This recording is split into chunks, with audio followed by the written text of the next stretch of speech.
Aujourd'hui, 1er mai, c'est la journée internationale du travail. À l'instar des travailleurs du monde, ceux du Bénin sont en fête. Ici à Majestic Kadiaon, c'est une ambiance de ouf. Le personnel de l'Agence nationale des transports terrestres marque d'un cachet spécial la journée du 1er mai 2017.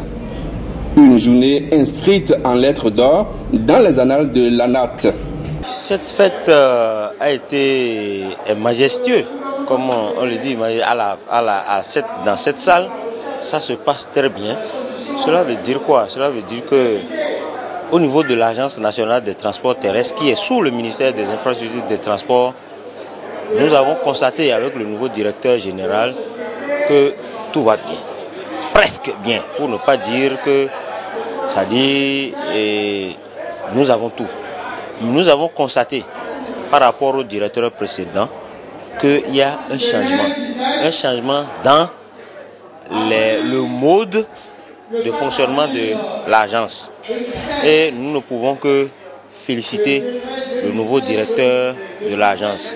Outre le caractère festif, c'est aussi une journée riche en communication.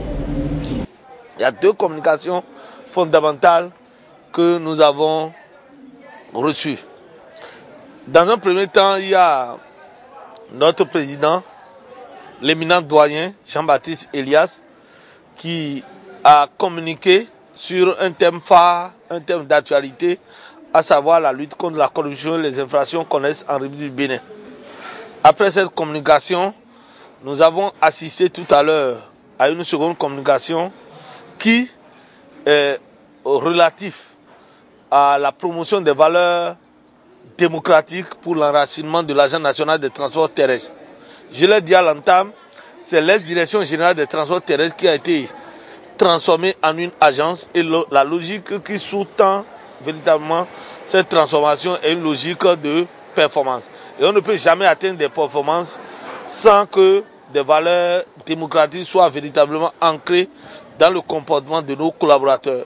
L'occasion a été propice pour évoquer les réformes engagées à l'ANAT sous le leadership éclairé du directeur général Thomas Agbeva.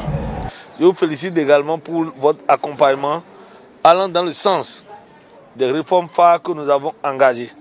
Et parlant de réformes phares aujourd'hui à l'Agence nationale des transports terrestres, à l'actif de cette agence et de surcroît à l'actif du ministère des infrastructures et des transports et du gouvernement de la rupture, nous pouvons dire aujourd'hui que le rêve tant attendu depuis plus de 40 ans et qui concerne l'organisation simultanée des examens de permis de conduire en République de Bénin, ça a été concrétisé.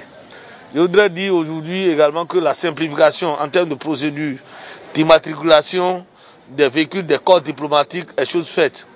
Je peux vous rassurer également qu'on ne sait pas seulement arrêter là. Pour ce qui concerne nos compatriotes béninois, alors je peux dire que l'immatriculation entre-temps qui se faisait à plus de 2 semaines est ramenée à 72 heures aujourd'hui. Je crois que c'est des choses à mettre à l'actif. Ça nécessite véritablement des investissements aussi bien humains que financiers, mais nous avons eu l'accompagnement de la tutelle à travers son excellence Hervé Khéroumé et nous nous en réjouissons. Plus d'engagements ont été pris par la direction générale pour l'amélioration des conditions de vie des travailleurs de l'Agence nationale des transports terrestres.